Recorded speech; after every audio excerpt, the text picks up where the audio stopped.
Saya berkali-kali cerita, Nabi yang sezaman itu sebetulnya 3, tapi yang ilmunya level itu hanya 2.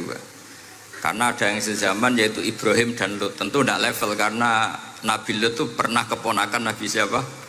Ibrahim. Kedua Nabi Musa dan Nabi Harun. Tapi ini juga agak level karena Nabi Harun jadinya Nabi itu karena proposal Nabi Musa. Jadi proposal mulai dulu ya ada.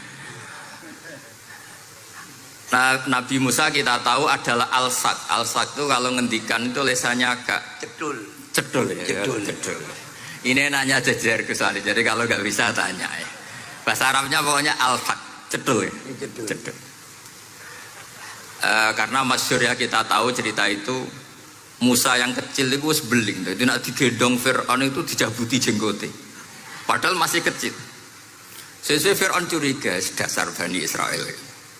Lama-lama dia memutuskan sepatah ini aja ini jelas darah-darah Israel. Kita tahu Fir'aun adalah orang Kipti, orang Mesir. Setelah berkali-kali gitu terus tanya gini sama Asia, ini anak ini sudah bisa mikir, memang dasar Bani Israel jadi gak suka orang Kipti. Orang bah cah cilik biasa gak masalah. Sehingga terus dites ada jamroh, ada bara api sama apel. Sebetulnya Musa ini sudah tahu mau ngambil apel, tapi kalau dia ngambil apel dibunuh sama Fir'aun berarti bisa membedakan. Akhirnya sama Jibril diarahkan ngambil apa? Api, jamroh tadi. Akhirnya agak ditelan terus menjadi lesannya apa? Cedul. Sampai sepuh jadi Nabi tetap begitu. Makanya beliau ngendikan Rabbi shrah li sadri wa yassir li amri wahlul 'uqdatam min lisani yafqahu qawli. Terus proposalnya itu tadi waj'alli waziram min ahli Haruna akhi. Sebagian ayat lebih jelas lagi yaitu wa akhi Harun huwa afsahu minni lisanan fa arsilhu ma'iyya rid ayyusaddiquni. Jadi dan saudara saya Harun lebih fasih berbicara daripada saya. Jadi kualitas ilmiahnya bagus Musa tapi jubirnya itu Harun. Ya kira-kira kayak Mbah Lim dulu ya. Iya Mbah Lim. Ya. Jadi ini saya jubirnya Gus Ali, saya Harun, ini Musa. Maksudnya kaya karena sudah ada Nabi. Singkat cerita, karena Musa itu agak alsak, sehingga Harun ini ya nggak levelnya. Padahal sezaman, sehingga ya nggak pernah bantah-bantahan, nggak pernah adu argumen. Yang benar-benar Nabi sezaman dan kemudian sering adu argumen adalah Isa dan Yahya. Kita tahu umurnya ya imbang, kualitas al-mazaya wal wada'il juga imbang.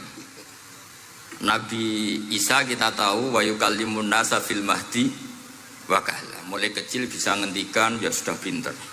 Nabi Yahya kita tahu ya Yahya khudil kitaba biquwah wa atainaul hukma Sobia, jadi sama-sama pintar. Wahana min ladunna wa zakah wa kana taqiyya. Itu dua beliau ini menjadi satu manhaj besar dalam Islam. Itu kalau main ke salah satu kampung, itu Nabi Isa tanyanya aneh. Aina syirarun nas? Orang-orang yang jelek-jelek itu di mana? Orang-orang fasik itu rumahnya mana? Kalau Nabi Yahya tanya aina khiyarun nas, orang-orang baik itu di mana? Akhirnya dua beliau ini saling berargumentasi. Kenapa kamu tanya aina syirarun nas gitu? Terus Nabi Isa katanya, lah kenapa kamu tanya aina khiyarun nas? Terus kata Nabi Yahya, enak kancanan wong soleh, gak ruwet kan? Kancanan wong soleh itu kan enak, gak dibodoni, gak ruwet. Pokoknya kancanan wong mati, saya iso bodoni gitu. Masyhur itu cerita Gus Dur. Gus kenapa sering ziarah? Sekancanan wong urip sumpek. Iya. Wong mati kata bejo. Wong mati kata bejo.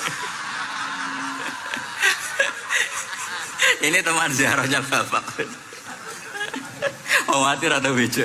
Ya. Itu ya ini santai-santai saja, rileks saja. Karena saya sudah tahu mau ngomong apa. Nanti kalau ingin serius ya ngaji sama saya, harus khatam biar enggak jadi korban kama sayati sama kama takoddam. Akhirnya Nabi Yahya gantian tanya, kenapa kamu tanya aina syirarun nas? Itu masyhur beliau. Ini dalam kitab Tabaqatul Asfiya karangan Abu Nu'aim Al-Asfihani. Riwayat Sufyan bin Uyainah, gurunya Imam Syafi'i. Jawabnya Nabi Isa unik. Ana an-nabiyyu, saya ini nabi. Biman zilatit tabib. Nabi itu ibarat dokter. Udawil mardo. Di mana-mana dokter itu cari orang sakit. Makanya di NU itu banyak kiai-kiai yang nangani orang-orang fasik. Dakwah nih wong nakal-nakal itu ya ada khazanahnya, asal gak keterusan katut gitu saja. Jadi kalau kamu niru Gusme itu sebenarnya konsepnya satu, asal ada bukti jadi wali dan tidak katut. Kalau ndak ya sudah usah. Gak usah wae kata Gus Ali sudah. Kalau gak kelasnya jangan. Sehingga dua beliau itu jadi khazanah besar. Misalnya Anda jadi kiai di daerah-daerah yang Islamnya sudah maju. Mungkin Anda ini hanya mendapat fasilitas dari Islam. Makanya saya sendiri secara pribadi, misalnya kecelok pinter, tah ranking, tah juara musabaqah tilawatil Quran, kadang dari sekian prestasiku untuk umroh mendapat. Karena kita punya prestasi di daerah yang prestis. Sementara teman-teman kita, makanya ini kalau ada santri progresif yang nggak pinter, tak kasih ijazah, tak kasih support. Barokahnya ada pinter, akhirnya hidup di daerah tertinggal. Barokahnya hidup di daerah tertinggal, Anda muassisul ma'had, Anda muassisul masjid. Sing prestasi hanya mendapat dari negara, yang tertinggal malah memberi kontribusi. Akhirnya apa? Lama-lama ini yang prestasi coro Jawa ngatok tomak. Saya dapat apa? Sementara yang di desa tertinggal, saya bisa memberi apa? Sehingga Allah bikin wong bodoh itu ya ada rencana besar kira-kira.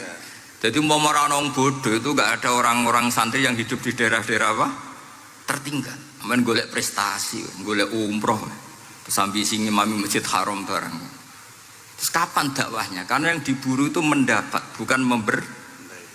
Ini bahaya sekali bagi Islam. Sehingga tradisi guru-guru kita, nah santri pinter ya dilem, santri bodoh ya dilem, santri bulet ya dilem, santri setengah bulet ya dilem, sekabeh kaulane pangeran. Kok ana hikmahe dhewe-dhewe kata cerita.